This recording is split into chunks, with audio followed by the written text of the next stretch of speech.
Hello dear friends. तो कैसे हैं आप सभी? उम्मीद करता हूँ बहुत अच्छे होंगे। क्योंकि हमारा जो लास्ट वीडियो था उसमें हमने लगभग 20 क्वेश्चंस किए थे और पार्ट सेकंड की बात की थी। तो उसी सीरीज में आज हम पार्ट सेकंड हम लेकर आ रहे हैं। क्योंकि क्वेश्चंस तो लगभग 30 जो हमारे बच्चे हुए हैं वो करेंगे, लेकिन ये जो 30 क्वेश्चंस होंगे ना, वो आपके 100 कम से कम 100 फैक्चुअल इन्फॉर्मेशंस के बराबर होंगे। 30 क्वेश्चन 100 क्वेश्चंस के बराबर होंगे। इस तरह से हम कवर करेंगे। तो स्टार्ट करते हैं बिना किसी देरी के।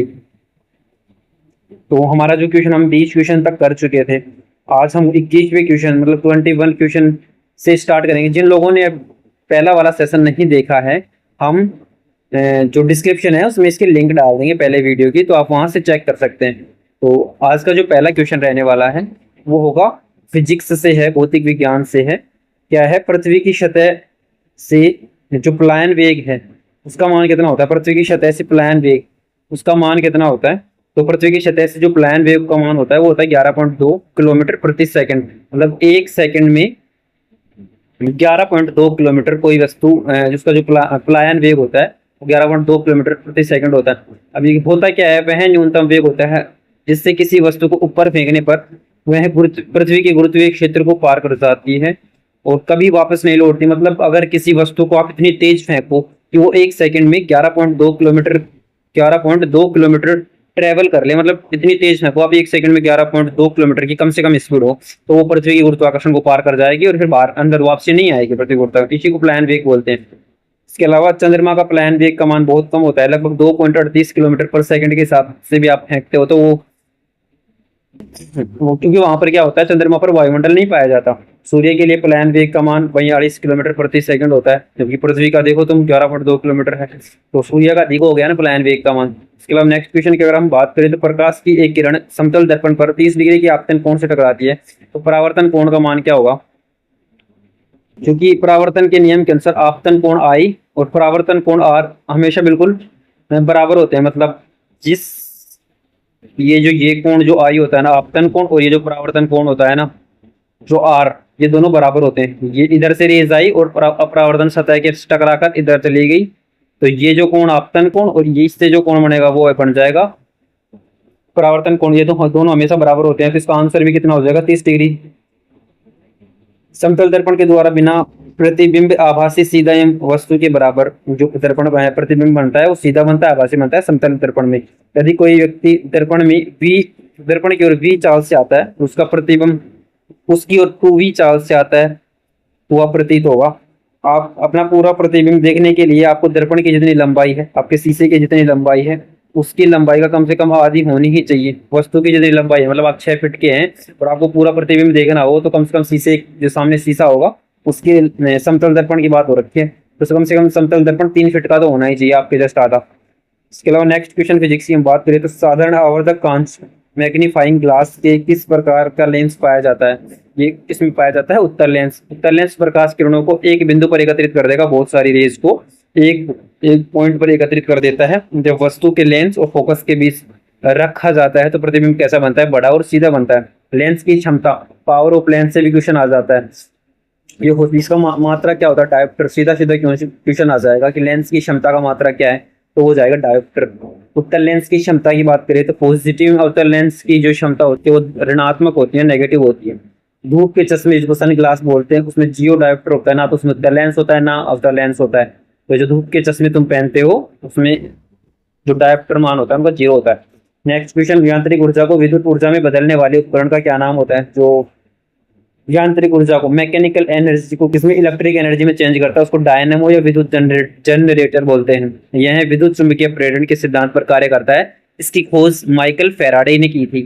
तो डायनेमो सिद्धांत भी है, आपने पढ़ा होगा, ये सुना होगा इसके बारे में। इसके अलावा ऊर्जा रूपांतरण के अन्य महत्वपूर्ण उदाहरण जैसे विद्युत मोटर, लाउड स्पीकर और विद्युत सेल, ये ऊर्जा रूपांतरण के ही अन्य रूप होते हैं। विद्युत मोटर क्या करते हैं? विद्युत ऊर्जा को यांत्रिक ऊर्जा में बदलते थे। जस्ट अपोजिट हो गया, क्योंकि जो डायनामो इफेक्ट या विद्युत जनरेटर था वो यांत्रिक ऊर्जा को विद्युत में, और ये जो विद्युत मोटर है ये विद्युत को यांत्रिक ऊर्जा में बदलते हैं। जस्ट अपोजिट हो गया। लाउड स्पीकर जो हम चलाते हैं वो चूंकि विद्युत के रूप में ऊर्जा आ रही है उसको ध्वनि ऊर्जा में बदल देता है। बैटरी सेल होता है जो रासायनिक ऊर्जा को विद्युत ऊर्जा में बदल देता है। नेक्स्ट क्वेश्चन की अगर बात करें तो रात में आकाश में तारों के टिमटिमाने पर हुई दिखाई देने का मुख्य कारण, तारे जो टिमटिमाते हुए दिखाई देते हैं, उसका रीजंस क्या है? वो है पृथ्वी का वायुमंडलीय अपवर्तन होता है, एटमॉस्फेरिक रिफ्रैक्शन। वायुमंडल के अलग अलग परतों का घनत्व लगातार बदलता रहता है, जैसे अलग अलग परत पर घनत्व अलग अलग होगा, जिससे तारों से आने वाला प्रकाश बार बार अपना रास्ता बदलता है और तारे क्या होते हैं? टिमटिमाते हुए दिखाई देते हैं। अपवर्तन के कुछ अन्य एग्जाम्पल्स भी होते हैं, जैसे पात्र में भरे हुए, जैसे आप किसी कांच के जार में पेंसिल को डालते हो जो पानी से भरा होता है, तो वो थोड़ा ऊपर से उठा हुआ दिखाई देता है, बीच में थोड़ा मुड़ा हुआ दिखाई देगा। आंशिक रूप से डूबी हुई छड़ी पेंसिल टेढ़ी दिखाई देती है। और सिक्का अगर गिराते हो उस पानी में, तो वो ऊपर उठा हुआ दिखाई देगा। सूर्योदय से ठीक पहले, सूर्यास्त के ठीक बाद तक दिखाई देना सूर्य का, मतलब सूर्योदय होने से पहले सूर्य दिख जाना, और सूर्यास्त के बाद भी जो दिखाई देना उसका, ये भी अपवर्तन के कारण होता है। नेक्स्ट क्वेश्चन की बात करें तो खाने वाले सोडे का रासायनिक नाम, ये तो NaSCO3 होता है, जो रसोई घर में जल्दी से भोजन पकाने, बेकिंग उद्योग में उपयोग किया जाता है। साथ का जो फायर अग्निशामक यंत्रों में भी इसका उपयोग किया जाता है। धावन सोडा, जिसका दो हम इसमें धावन सोडे का सूत्र आप देख सकते हो, सोडियम कार्बोनेट बोलते हैं, वॉशिंग सोडा। साधारण नमक का NaCl है ही। कास्टिक सोडा को सोडियम हाइड्रोक्साइड NaOH बोलते हैं। तो ये सूत्र आप देख सकते हो, एक के साथ 4 सूत्र आपके जो फॉर्मूले हैं वो कवर हो रहे हैं एक ही क्वेश्चन में। नेक्स्ट क्वेश्चन, पृथ्वी की भूपर पट्टी पर सबसे प्रचुर मात्रा में पाई जाने वाली धातु पूछ रहा है, मेटल कौन सी है? वो है एल्यूमिनियम। एल्यूमिनियम पृथ्वी की सतह पर सर्वाधिक रूप से पाई जाती है। इसके अलावा अगर गैस पूछता तो ऑक्सीजन पहले और सिलिकॉन दूसरे स्थान पर आती है। गैस पूछे तो ऑक्सीजन और धातु पूछे तो एल्यूमिनियम आएगा। पृथ्वी से ब्रह्मांड से सबसे प्रचुर तत्व कौन सा पाया जाता है? हाइड्रोजन, दूसरा हीलियम। सब ब्रह्मांड की बात करें तो सबसे ज्यादा पाया जाने वाला हाइड्रोजन, दूसरा हीलियम होता है। वायुमंडल में सबसे अधिक पाई जाने वाली गैस नाइट्रोजन है, उसके बाद ऑक्सीजन, देन आर्गन वगैरह, कार्बन डाइऑक्साइड। मानव शरीर में सर्वाधिक मात्रा में पाए जाने वाला तत्व ऑक्सीजन होता है। हमारे शरीर में जो मैक्सिमम किस चीज से हम बने हुए हैं तो वो ऑक्सीजन है। साधारण विद्युत बल्ब के अंदर मुख्य रूप से कौन सी गैस भरी जाती है? जो फिलामेंट फिलामेंट भी लगा होता है साधारण बल्बों में, तो उनमें जो गैस कौन सी भरी जाती है वो नाइट्रोजन या ऑर्गन गैस उसको भरा जाता है। क्या होती है? अकेले होते हैं, कम क्रियाशील गैस होती है। बल्ब के टंगस्टन फिलामेंट को उच्च ताप पर जलने से बचाती है और बल्ब की उम्र को बढ़ा देती है। वहीं अगर चिप्स के पैकेट में बात करें तो ऑक्सीकरण से बचाने के लिए नाइट्रोजन गैस भरी जाती है। आप जो चिप्स खाते हो उसमें कभी गौर किया है, जो गैस भरी हुई होती है ना नाइट्रोजन होती है, ताकि ऑक्सीकरण ना हो सके, जल्दी से खराब ना हो। गुब्बारों या हवाई जहाजों के टायरों में हीलियम गैस भरी जाती है, हल्की और अकेली होती है। वहीं हंसाने वाली गैस के रूप में नाइट्रस ऑक्साइड का उपयोग किया जाता है। ये क्वेश्चन बहुत सारी बार पूछे गए हैं, बहुत इंपॉर्टेंट है, तो इनको आप अच्छे से देखना। कार्बन का वह अपर रूप कौन सा है जो सबसे कठोर? कार्बन का सबसे कठोर अपर रूप कोई है तो वो है डायमंड है, हीरा है। एक क्रिस्टलीय अपर रूप है हीरा, जो अत्यधिक मजबूत से संयोग बनाता है। विद्युत का यह कुचालक है और उष्मा का सुचालक। यहाँ से मतलब गर्म तो हो जाता है ये, लेकिन इसमें विद्युत प्रवाहित नहीं हो पाती, उसका कुचालक होता है। कार्बन के अन्य अपर रूपों की बात करें तो जैसे ग्रेफाइट एकमात्र अधातु है जो विद्युत का सुचालक, मतलब धातु भी नहीं है और फिर भी विद्युत का सुचालक ऐसा एकमात्र है ग्रेफाइट। इसका उपयोग पेंसिल की लेड परमाणु रिएक्टर्स में मंडक के रूप में किया जाता है। फुलरीन की बात करें जैसे बकमिस्टर फुलरीन के द्वारा इसकी खोज की गई थी। इसकी संरचना फुटबॉल के समान होती है, बकी बॉल भी इसको कहते हैं। ये कार्बन के अपर रूप हो गए। नेक्स्ट क्वेश्चन की अगर हम बात करें, भारी जल का रासायनिक सूत्र क्या है? इसका मुख्य उपयोग कहाँ किया जाता है? तो इसका भारी जल को D2 और नॉर्मल सामान्य सूत्र पूछे तो वो आता H2 हो जाता है। यह हाइड्रोजन के समस्थानिक ड्यूटेरियम का ऑक्साइड, इसका उपयोग करते हैं परमाणु रिएक्टरों में, न्यूक्लियर रिएक्टर्स में न्यूट्रॉन की गति को धीमा करने मंदक के रूप में करते हैं। और इसके अलावा साधारण जल का सूत्र हमने देख ही लिया, इसका अणुभार 18 होता है और इस जो भारी जल होता है उसका अणुभार होता है 20 होता है, 20 होता है, अधिक होता है। परमाणु बम नाभिकीय विखंडन के सिद्धांत पर कार्य करता है। परमाणु बम नाभिकीय विखंडन मतलब यूरेनियम कई पार्ट्स में टूटता है, 1 2 में, फिर 2 से 4 ये साइकिल बन जाती है। इसके अलावा हाइड्रोजन बम सूर्य ऊर्जा निश्चित संलयन के सिद्धांत पर कार्य करता है, जिसमें हाइड्रोजन के 2 अणु मिलकर एक हीलियम बनाएंगे, तो इस तरीके से संलयन पर कार्य करता है। ये इसमें जो ऊर्जा उत्पन्न होती है ना वो विखंडन से भी अधिक उत्पन्न होती है हीलियम संलयन में। नेक्स्ट क्वेश्चन, घरेलू रसोई गैस LPG मुख्य रूप से किन गैसों के मिश्रण होता है? अगर LPG में कौन कौन सी गैसें होती है? इसमें ब्यूटेन और प्रोपेन होता है। ये क्वेश्चन बहुत इंपॉर्टेंट है, कई बार पूछा गया है। LPG में मुख्य घटक कौन सा होता है? प्रोपेन होता है और ब्यूटेन हाइड्रोकार्बन होते हैं। इसमें गैस नहीं होती है एलपीजी में। आपको लगे कि हम खाना बनाते हैं तो जो सिलेंडर आता है उसमें गैस कहाँ से आ जाती है, मतलब स्मेल जो गंधक कहाँ से आ जाती है, उसके लिए आप उसमें कुछ अलग से मिलाया जाता है ताकि पता चल सके गैस लीकेज है। वरना एलपीजी के अंदर क्या होती है, कोई गंध नहीं होती, वो गंधहीन गैस है, ये याद रखना।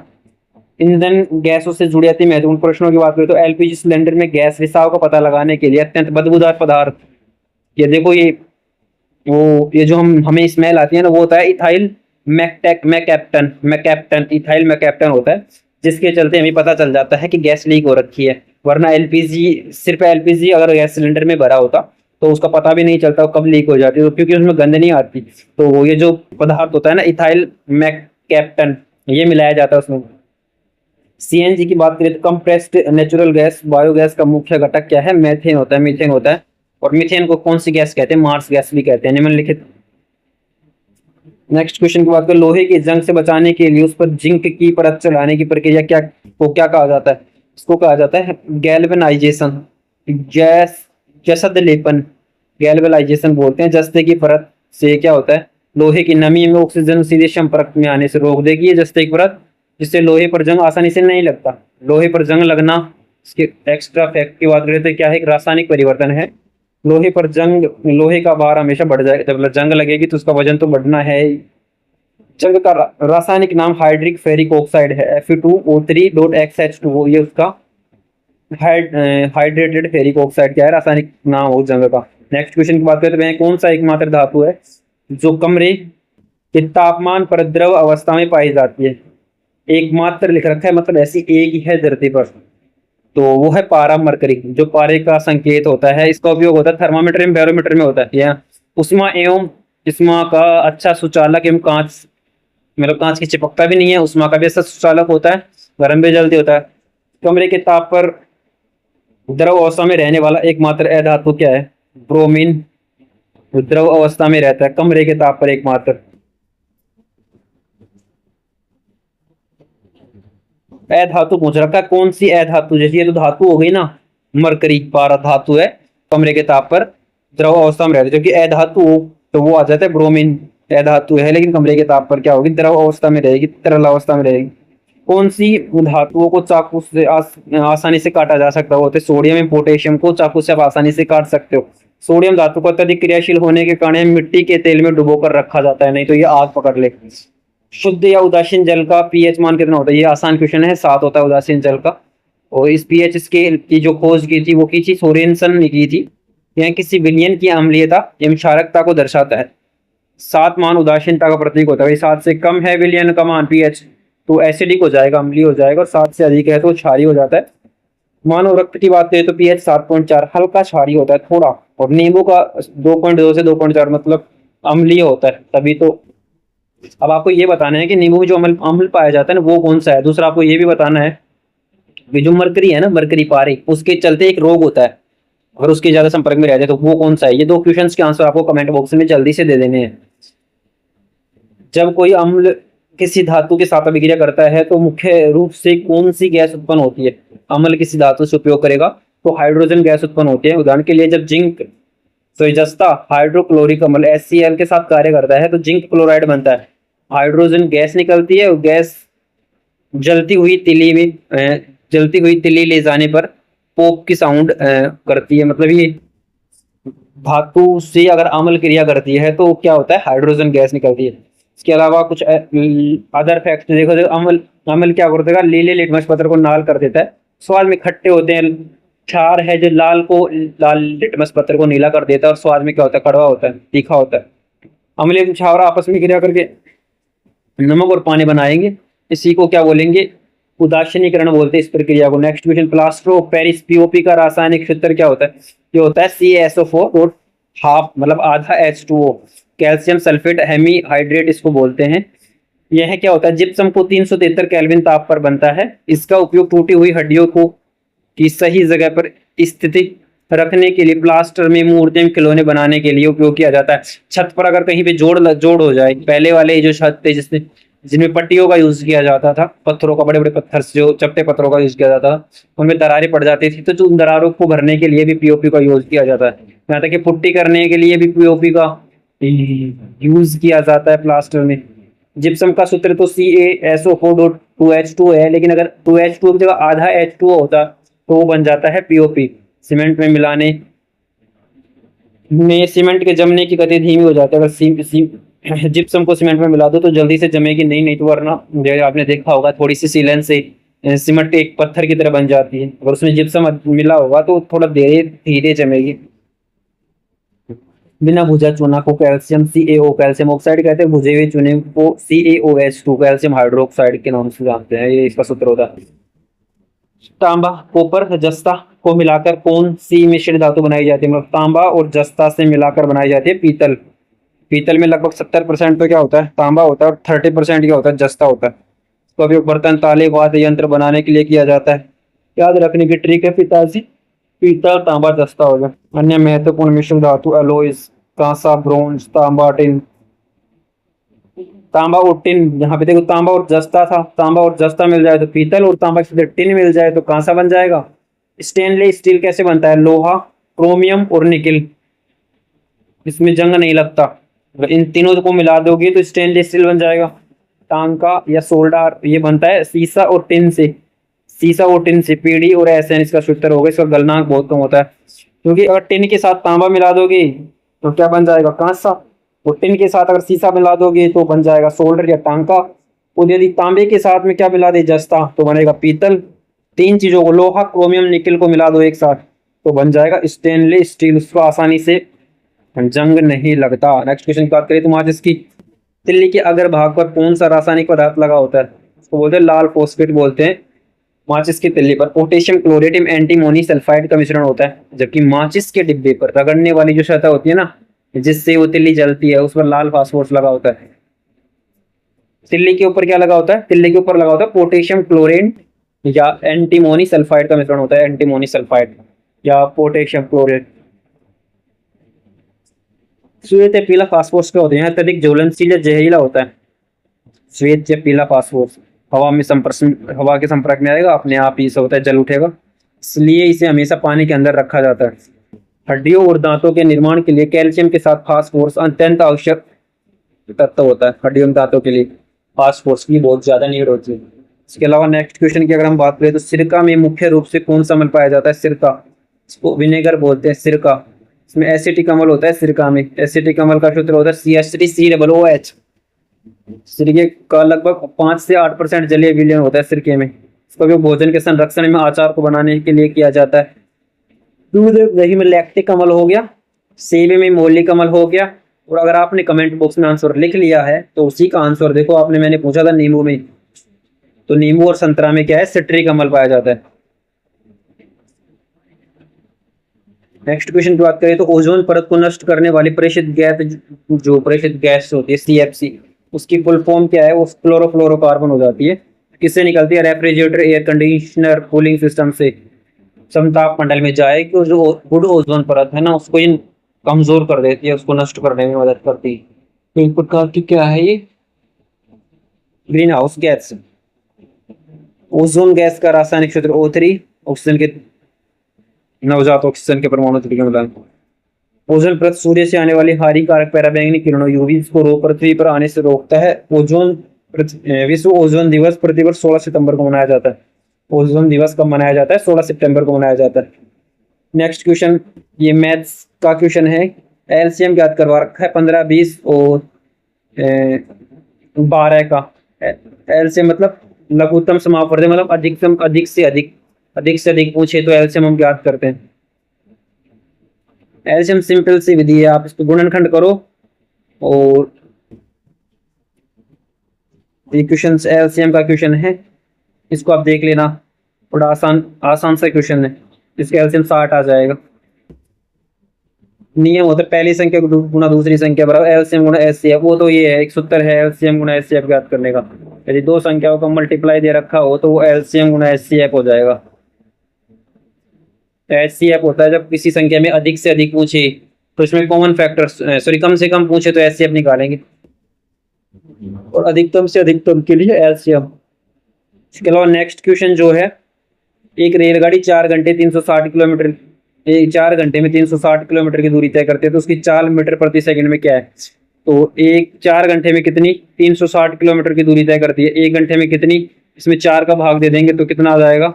90 किलोमीटर प्रति घंटा। मतलब 1 घंटे में वो 90 किलोमीटर जा रही है। तो चाल मीटर पर सेकंड में पूछेंगे, क्योंकि 90 में तो दे रखा है और किलोमीटर प्रति घंटे में आ रहा है, मीटर पर सेकंड में गुणा मीटर पर सेकंड में बदलने के लिए 5/18 से गुणा कर देंगे, और तो ये आ जाएगा 25 मीटर पर सेकंड। चूंकि अगर मीटर पर सेकंड में दिया होता और पूछता किसमें किलोमीटर पर सेकंड में, तो जस्ट उल्टा हो जाता, 18/5, मतलब ऊपर बड़ा नीचे छोटा, क्योंकि बड़े बड़े मान में पूछता तो बड़े से गुणा करते ऊपर, और छोटे में पूछ रहा है मीटर पर सेकंड में, छोटे से गुणा कर देंगे 5/18। देखो ये इसमें यही दिया हुआ है, देखो ये दे रखा। नेक्स्ट क्वेश्चन की बात करें तो x का 20% 80 के बराबर है, तो x का मान क्या है? x का 20% 80 के बराबर है, चूंकि x का 20% 80 के बराबर है, तो x का देखो x का 20% कितना है? 80 है। आपको मैं सिंपल बताता हूँ, x का 20% कितना है? 80 है। तो x का 10% कितना हो जाएगा? 40। तो x का मतलब क्या हो? x का 10% 40 है। x क्या होता है? 100% पूछ रहा है, x का मतलब 100% है, तो 40 400 हो गया। 40 गुना 10, 10% 40, तो 100% कितना हो जाएगा? 400। 40 को 10 से गुना कर देंगे, बस इतना साक है। नेक्स्ट जो क्वेश्चन है, r त्रिज्या वाले किसी ठोस गोले का पृष्ठीय क्षेत्रफल कितना होता है? ये सूत्र पूछ रखा है सीधा कि ठोस गोले का कुल पृष्ठीय क्षेत्रफल 4πr² होता है। जो गोले के आयतन, अगर गोले का आयतन पूछे तो वो आ जाता है 4/3πr³ हो जाएगा। इसके अलावा बेलन का आयतन का सूत्र होता है πr²h। बेलन का वक्र पृष्ठ पूछे तो 2πrh होता है। शंकु की बात करें तो उसका आयतन पूछे, शंकु के आयतन के सूत्र होता है 1/3πr²h, शंकु का आयतन होता है। देखो यहाँ पे πr²h बेलन का है, लेकिन अगर शंकु है 1/3 और लगा देना इसमें, बस ज्यादा फर्क नहीं है। और अर्धगोले का संपूर्ण पृष्ठीय क्षेत्रफल पूछे तो हो जाता है 3πr²। तो ये फॉर्मूले हैं कुछ जो आपको याद रखने हैं। नेक्स्ट क्वेश्चन, एक त्रिभुज एबीसी में यदि कोण बी 60 है तो कोण सी 70 है, तो कोण ए का मान क्या करो? क्योंकि हमें एक चीज पता है कि कोई भी त्रिभुज है उसके जो आंतरिक तीनों कोण होंगे ना, उनका योग हमेशा 180 डिग्री होता है। तो एक का 60 दे रखा है, एक को 70, मतलब 130, तो 2 का हो गया, एक बच गया कोण ए, तो टोटल कितना होता है? 180। तो 180 में से 130 जाएगा तो वो कोण बच जाएगा कितना? 50 डिग्री का। अब जब ए 50 का हो जाएगा तो हम इसको देखेंगे, तीनों को जोड़ेंगे तो 180 डिग्री हो जाएगा। तो त्रिभुज के आंतरिक कोणों का मान 180 डिग्री होता है, याद रखना। और संभव यदि त्रिभुज है जिसकी सभी भुजाएं समान हो तो उसका प्रत्येक कोण कितना होगा? 60 का होगा। ये भी 5 सेंटीमीटर, ये भी 5, ये भी 5, तो ये तीनों कोण क्या हो जाएंगे? 60 होंगे, एक समान होंगे। वहीं और इसका क्षेत्रफल अगर ज्ञात करना हो संभव त्रिभुज का, तो वो आता है √3/4 गुणा भुजा, भुजा यदि ए है तो भुजा का स्क्वायर हो जाएगा। समकोण त्रिभुज जिसका एक कोण क्या होता है? 90 डिग्री। ये समकोण त्रिभुज है, ये 90 डिग्री हो जाएगा, ये 45 के होंगे। पाइथागोरस प्रमेय इसमें लागू होती है, कर्ण का स्क्वायर बराबर ये कर्ण हो जाता है, ये लंब हो गया, ये आधार, तो इसको ए मान लो, इसको बी मान लो, ये कर्ण हो गया, तो ए का स्क्वायर प्लस बी का स्क्वायर, तो कर्ण का स्क्वायर बराबर आधार का स्क्वायर प्लस लंब का स्क्वायर। ये क्या होता है? पाइथागोरस प्रमेय। प्रथम 5 प्राकृतिक संख्याओं का औसत एवरेज क्या होता है? प्रथम पांच संख्या होंगी 1 3, प्रथम 5 प्राकृतिक संख्या 2 3 4 5। अगर कोई भी 5 लगातार संख्या देना तो औसत पूछे तो उनका जो बीचों बीच वाला होता है ना, वो उनका औसत होता है। अगर 7 संख्या होती है ऐसी क्रमागत होती है, एक समान होनी चाहिए, जैसे 1 2 3 4 5 6 7 होती, तो उसमें जो बीचों बीच वाला 4 होता ना, वो हो जाता क्या? जो बीचों वाला वो ही क्या हो जाता? एवरेज हो जाता है, औसत हो जाता है। नहीं तो आप सीधे सूत्र से भी कर सकते हो कि इन सभी को जोड़ दो और जितनी संख्या है उसका भाग दे दो, तो टोटल इसकी इनको जोड़ेंगे 5 और 4 9 और 3 12 है, तो 14 1 15 आएगा, और टोटल संख्या 5 है, औसत कितना आ जाएगा? 15 में 5 का भाग देंगे 3 आ जाएगा। यदि दो पदों के बीच का अंतर समान हो समांतर श्रेणी, तो प्रथम पद प्लस अंतिम पद का आधा होता है, तो समांतर श्रेणी पूछा। यदि n प्राकृतिक संख्याओं का योग क्या होता है? n कोष्टक n plus 1/2। अगर जैसे 1 से 5 तक, जैसे n प्राकृत संख्या है, जैसे 5 तक प्राकृत संख्या है 1 2 3 4 5, अगर इनका योग पूछे, ऐसे कितने भी पूछ सकता है, तो n कितने हो गए टोटल? 5 कोष्टक n प्लस 1 5 प्लस 1/2, मतलब 5 गुणा ये तो 6 हो जाएगा, 6 पंजू 30, 30/2 मतलब 15 आएगा। और ये हमें जोड़ा भी है, इनका 5 होता है। तो n कोष्टक n+1/2 प्रथम 5 ऋणात्मक संख्याओं का क्या होता है, प्राकृतिक संख्याओं का योग होता है। 5,000 रुपए की राशि 10% वार्षिक ब्याज दर से 2 वर्ष का साधारण ब्याज कितना होगा। तो साधारण ब्याज का जो कि सूत्र क्या होता है एसआई का, वो होता है मूलधन गुणा दर गुणा समय बटे 100।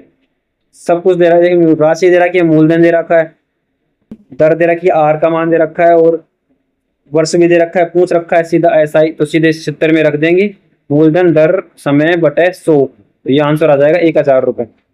मिश्रधन क्या, जो मिश्रधन क्या होता है, टोटल अमाउंट। अगर मूलधन तो जितना हम ब्याज में जैसे किसी को दिए हैं या लिए हैं, जो मेन राशि होती है उसको मूलधन बोलते हैं। और अगर ब्याज जितना बन जाता है उसको भी जोड़ दें उस राशि में, जैसे हमने 10,000 किसी को दिए और 10,000 की क्या होगा, मूलधन हो जाएगा। लेकिन 1 साल 2 साल बाद में उस पर 100 रुपए 200 रुपए ब्याज हो गए, तो इसको अगर हम जोड़ दें 10,000 + 200, तो ये क्या हो जाता है, मिश्र धन हो जाता है, मिश्र धन हो जाता है, टोटल अमाउंट होगा।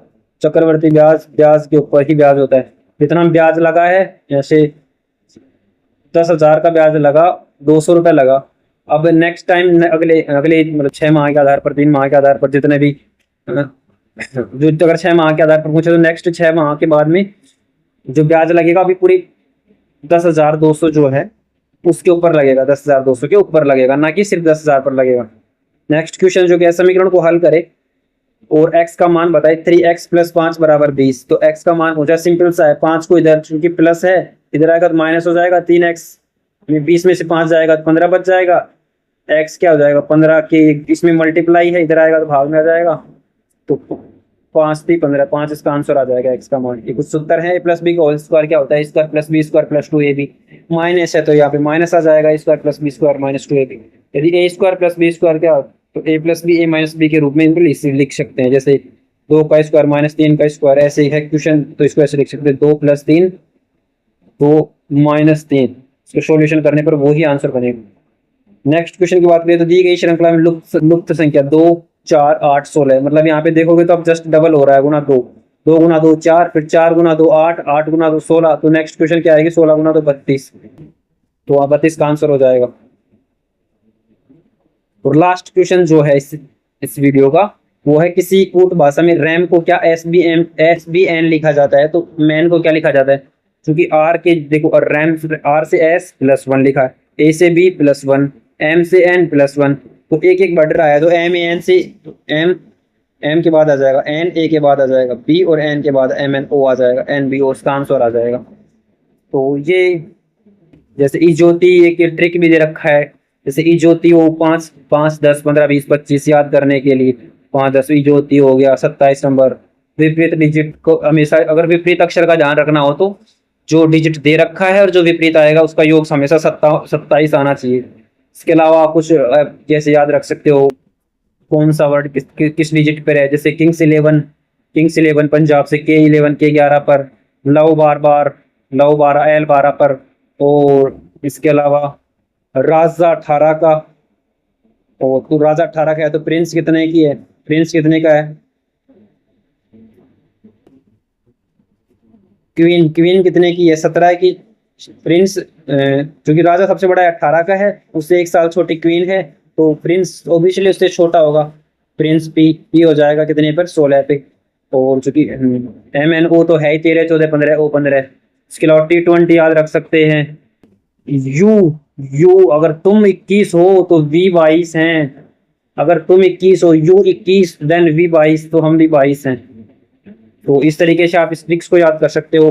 तो आई होप ये जो हमने 30 क्वेश्चंस का तो नाम है हमने, इसके अलावा भी कितनी सारी ट्रिक्स वगैरह, कितनी सारी क्वेश्चंस वगैरह जानी है, ये आपके एग्जाम में बहुत बहुत यूजफुल होने वाले हैं।